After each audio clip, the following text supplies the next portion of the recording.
Welcome to Common Sense. I'm John. And I'm Ed. And today we're gonna go on a rant. We're gonna talk about marketing worst practices. And certainly there's a long list. We could go on about this for hours. But let's start, John. Hit us with one of your main pet peeves. Well, let me start by saying, obviously everyone's read our book, Common Sense Revenue Growth, by now. They shouldn't be making these mistakes. So it's really irritating that they still do. So here's a question. Is that an extra ad that's inserted into the content? Is that one of the things we're going to be talking about in a couple of minutes? No, I'm just telling the truth here. So that's it. All right. All right. So let's start with lead nurturing emails. So you and I have both done this. We were there at the beginning, and the whole concept is once someone signed up on your lead nurturing or your form and downloaded your content, you now have a license to send them 6 to 8 emails every one a week on topics that they never signed up for and probably don't want to receive. And at the end, of course, you're sort of building up slowly to the big sales pitch. So the last one presumably asked for their business. And I don't know anyone that likes this, from the consumer's point of view. It's irritating. It means you have to spend some time unsubscribing. So stop doing it is my message. It's just irritating. I could see sending people a weekly or monthly email if they ask for it, like a newsletter of some kind. But this practice has got to go. How about double opt-in? I mean, if you implement double opt-in, then only those that want to receive that stuff are going to get it, right? Is that a reasonable compromise? That would be a better practice, but I think no one will double opt-in. So it's kind of a waste of time if you ask me.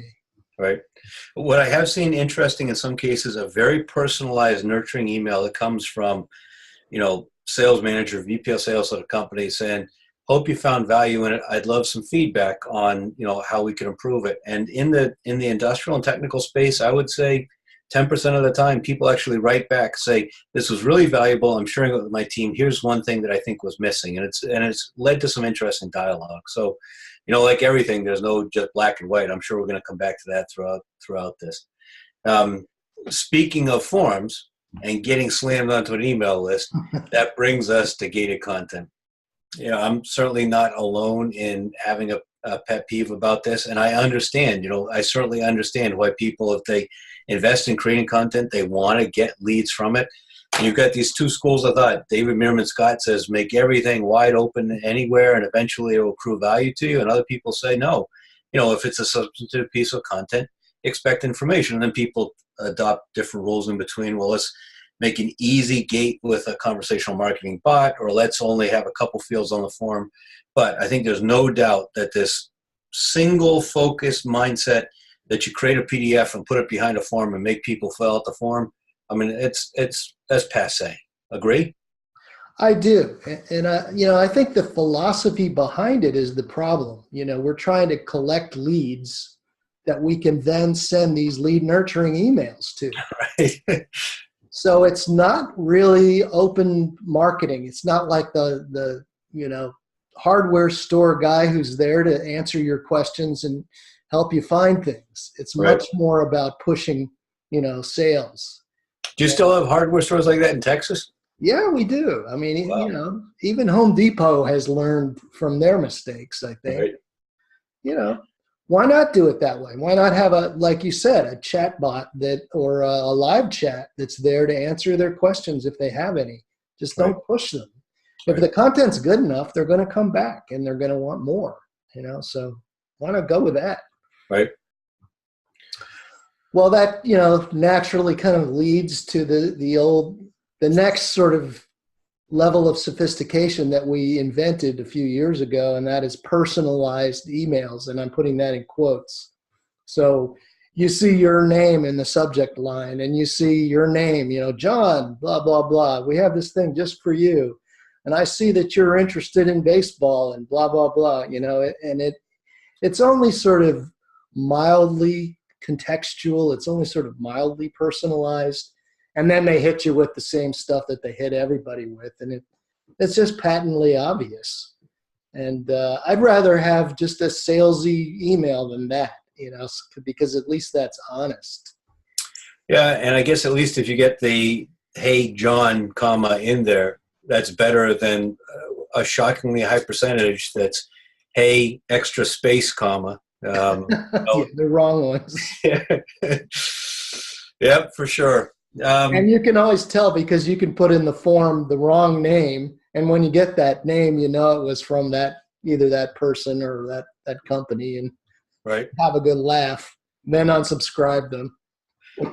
I will tell you though that every once in a while, I mean, I'm hardly an artist at doing this, but I'll send out a mass email to my list, and I'll have several people each time write back as though they thought that I wrote individually to them, and so maybe a little bit naive on their part, maybe I don't know, whatever the issue may be, but there are people that interpret it. I think we're probably a little bit jaundiced because we're in this space where there's just so much of this stuff. And we both like subscribing to things, and we get on these lists and we get slammed. Well, there are degrees of quality, obviously in this too. If you really make an attempt to, be clever about it, be smart about it, and get information that you can actually collect about their company, you can make it relevant. It's just harder to do, and no one does it. Speaking of hard, how about when a company makes it incredibly hard to actually just try to get to a real person with expertise to answer questions? FAQs, self-service, bots, all that stuff is great, but until it's not great. And then when I've got another answer that I want to try to get, I want to be able to talk to somebody. I've got a situation now where I purchased an upgrade of QuickBooks that's hosted in the cloud with some company called Right Networks. I don't know anything about them. I bought it, and I can't find anybody that can tell me how to get this implemented. And I keep getting fingers pointing back and forth. This shouldn't be that complicated. And I can't get anybody on the phone or with chat or by email or anywhere that seems to be able to answer it. So it's amazing. And even a shout out on Twitter into the wild mentioning both of them doesn't yield any response either. So I'm not quite sure where that particular transaction is going to go, but it's also symptomatic, I think, of this urge that companies have to try to build these structures to answer questions so they can scale back their manpower, but then there's no plan for those pieces to fall through the gaps or those questions. Yeah, that's like zero customer experience, and we rant about that in our book too, but it's all the same thing. We're all not paying attention or caring about what the customers really want. I can almost guarantee you they both have some department with a head called, Director of Customer Success as well. Who's out on the golf course working on his handicap? Wherever they are, I don't know. Yeah. Well, sort of along the same lines is another pet peeve of mine, and that is, you take the time to fill out a form or just your email or whatever it is, and you get some content. And now the new sneaky thing is putting the form inside the content for additional information or additional advertising. So you have native ads and you have pop-ups, and they all just get in the way of your actually consuming the content. So you scroll down a little bit and another thing pops up, and it's just so annoying. It just ruins the experience. And for me, 9 times out of 10, I'm out of there. I'm just closing it out, and moving on. So let me play devil's advocate. And what I've seen is some really interesting stuff done by a company called SnapApp. And I think the premise of what they're doing is if you block people with a form before they even get a sense of the quality and relevance of your content, they're going to just leave. But if you can share with them some substantive portion of it to demonstrate, give them a sense of the fact that, there is substance and expertise and value to what you're describing, and then to kind of share the balance of it, they need to fill out a brief form. I've seen that work in some cases. Yeah, is it interruptive? It is, absolutely, but maybe it's in the short term or medium term, a compromise between the two. Yeah, I agree. I think it can be better than the form up front where you really don't know even what you're getting into. Right. But I've also seen companies, pose a bunch of questions and answer none of them. So you Yeah. have to click through to the next thing to get any answers, which Right. is really annoying.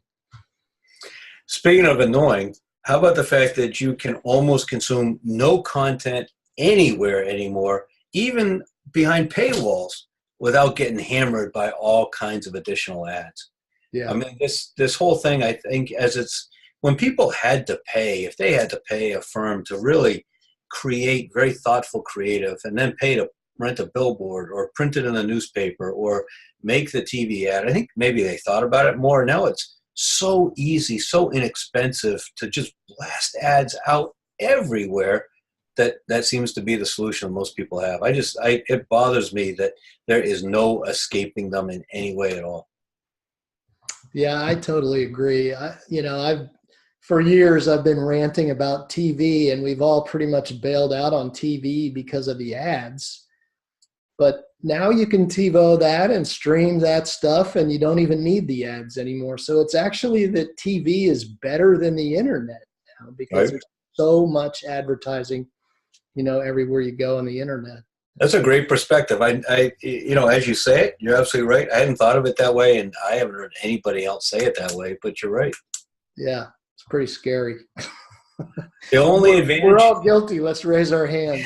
Marketers are the ones behind this stuff. Right. Yeah, well, people say marketers can ruin anything. Well, let's talk about how marketers ruin websites. So the original content on the web was websites. And there's no excuse after all these years. We ought to be building websites that really are great. They're perfect for what the visitor is looking for. Whatever stage of the buyer journey you're in, you ought to be able to easily find what you're looking for. If we've invested time in a search or even clicking through on an ad, we deserve better than what we're getting. And now you get, the standard kind of menu, you get the standard scrolling web homepage, and there's just nothing there for someone who's interested in digging in, and finding out more about the product they bought or more about, the product they're thinking about buying. And it's impossible to find things. And it's impossible to just sort of get past all the marketing stuff that's in your way. In the defense of marketers, though, they've got a tough challenge. I mean, if you've got a website with 1,000 pages, which is not outrageously big, if you've been creating content for a certain amount of time, I mean, how could you possibly distill 1,000 pages down into 5 navigation points? You can't. And so inherent in that very traditional way of thinking about a website, you're going to make it impractical. That's I think the challenge. And so people say, well, geez, how can we organize a little bit better? But the solution ends up being, I think, some kind of a mind shift. Yeah, absolutely. And much more targeted marketing. If you really, understand who your customers are and what their needs are, then you can design websites just for that. And then you can direct people to that website, Right. Not necessarily an all-encompassing website. So Right. a lot of people are going back to microsites and things for that reason. All right. How about the conflict between marketing and sales, which should be increasingly resolved with the amount of information that's available that marketing can provide sales and vice versa, that ought to help each of them be more successful. And instead, we still find some of the really silly stuff, marketing emails that are just completely inappropriate tone or content for the stage of somebody in the buying journey, that are not illustrative of the kind of customer experience that the company professes in, their big annual report and statements on the wall of the boardroom and all that kind of stuff that they're talking about, that tends to hammer prospects, trying to move them, like with those nurturing emails that you talked about, as opposed to really helping them. The customer support engagement is, like my experience with QuickBooks and Right Networks. I mean, they were right there with plenty of nurturing emails through the point that I made the purchase decision, and now they're absolutely AWOL. And I don't know whether that's sales dropping the ball or customer support or whatever, but there's definitely a lack of alignment, not just between marketing and sales, but across this whole continuum of the customer experience that we talked about.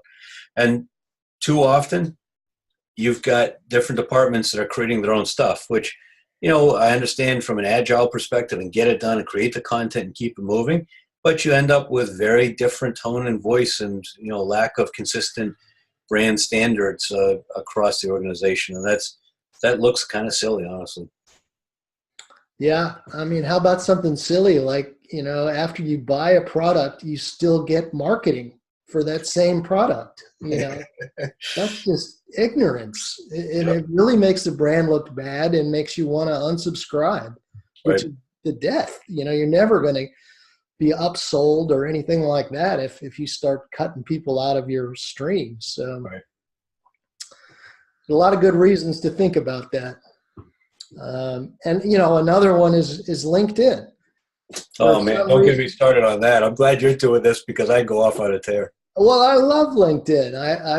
I get on there and I post, content and articles and try to engage with people, but then I get blasted by spam essentially, and people are, just because they're connected to me, they figure they can market to me. And that was never the premise of the platform in the first place, and now that's obviously how they're making money. Yeah, it seems that for many people, a connection is merely the conduit or the consent or the permission to begin some sort of an abusive marketing sequence of emails. I mean, the tempo and the tone. Well, I haven't heard back from you. What's wrong with you? Kind of stuff. After somebody that I don't really know, that I said, okay, what the heck? I'll connect with them. I see we get 10 mutual connections, and I think that's reaching a crisis point from various people that I talk to that seem to have the same experience. I wonder if, it leads you to wonder if the merger with Microsoft had something to do with that, and they just said, you know what, you guys need to make some money, and just sort of talked them into ruining it. I Well, hope not. speaking of ruining, how many situations of software ruin? I think we need to change this acronym. Instead of SaaS, software as a service, we need to think of it as software as a solution to every problem. That's the mentality that seems to be out there. Mhm. There is some software that solves every problem, whether you're aware of it or not, whether you can imagine it, whether it actually has any cost, whether you've ever worried about fixing it. But software, or solution is software, whatever we want to call it, is out of control. I mean, you don't need a separate package for every little issue. It's okay. There's some that you're just never going to address, and that's going to be okay. Yeah, I mean, all you got to do is look at that Chief Martech graphic that shows all the different apps for every single piece of just marketing, and then you extend that out to every other thing you can do. And there's, 100 different competitors in each category. So it's gotten completely out of hand. Right. No one can possibly comprehend all of that. And it's just, like you said, it's just not necessary. And it's so bizarre because if you think about it, you want to go out and get a cell phone and connect to a cell phone network. There's only like 3 choices. How did this possibly happen, on the internet, that we have 100,000 apps that you could, possibly. Silly money. Yeah. There's a lot of silly money out there chasing deals. Yeah. Yeah. And you'd think that there would be some consolidation, but it really sort of only happens in a few spaces, Right. Well, yeah. So that's a bad one. But then you got people too. So you got, marketers, and you got salespeople, and you got their bosses and agencies. And, a lot of these people have come right out of school, or maybe they've been in other occupations, which is great. I'm glad people are finding occupations in digital. But a lot of these people have never had profit and loss responsibility. They've never run a business. And they're telling you through those software apps how you should be running yours. So that's really annoying. You and I have earned a certain amount of respect for being in business for so long and having done all those things. Yeah, I think that the piece that gets me is the really sophomoric ROI, quote Yeah, unquote ROI calculations. I mean, yeah, it just and people don't understand how they cost themselves credibility to make these outrageous assertions using a language that just doesn't even pass the sniff test. If they had responsibility and made some of these kinds of decisions about spending a company's money themselves, they'd never talk about it that way. yeah. And a lot of those same SaaS people are the ones most guilty of doing this and selling those apps. And a lot of that comes to what I'll tell you is the next pet peeve on my list, and that's these canned value propositions. Hmm. You know, companies like yours or people like you. Well, you know, how do you know how I am? You can ascertain some of that by looking at various kinds of data and various resources on the web, maybe observing my behaviors on your site and using some of that kind of intent data. But um, if it's a cold outreach, you don't necessarily really know how I'm going to fit just because you saw some high level indicator of intent. You know, there's some really sophisticated stuff that people are doing based on understanding where somebody is in the buying journey, what problem they're trying to solve, and that's very different. But these canned um, value propositions that just get dumped on you as though you need to stop, genuflect, and appreciate their assistance in helping you understand how to turn your business around, they're silly. Yeah, it's like, and they're usually really vague. You know, Yep. they use fluffy language that you can't really dig through. So, helping me grow my business. Well, what do you mean by that exactly? And how am I going to do that? And how are you going to prove that I can do that? And, Right. what's different between you and the next guy that has the same exact value proposition? Well, Vega's important because you can't send it to 17 million people Yeah, otherwise. right. That's another big pet peeve of mine is marketing to the millions, which everybody does instead of just focusing on 10.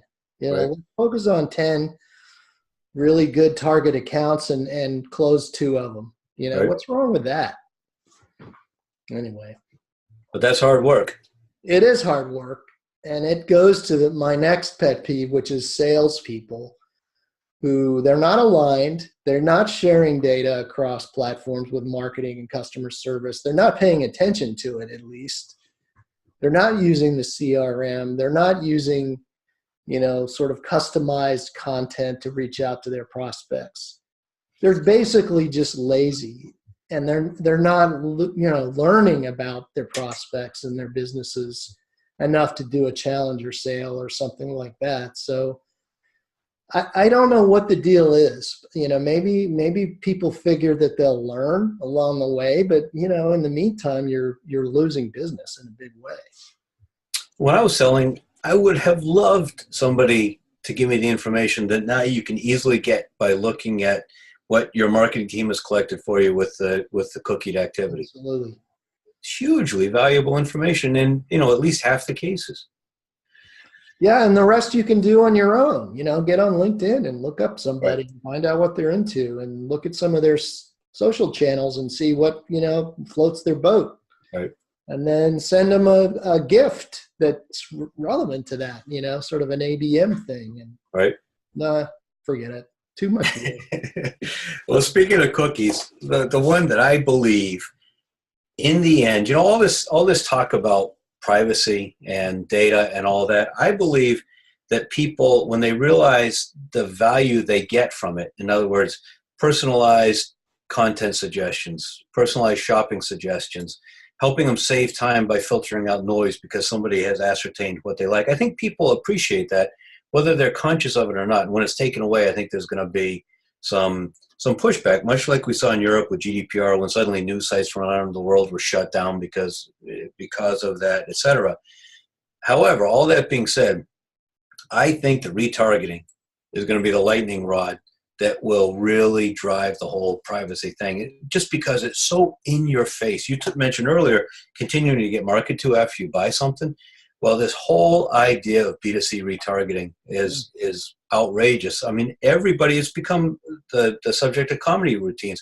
You look at a purse, you look at a pair of running shoes or a pair of shoes or whatever, and that is like everywhere on your computer screen, regardless of what platform you're on for Yep. the next month, long after you've made the purchase and begun using the thing. So retargeting, particularly just out of control, what I would call asinine retargeting, is, I think, probably ought to be number one on my list rather than the last one that I'm bringing up today.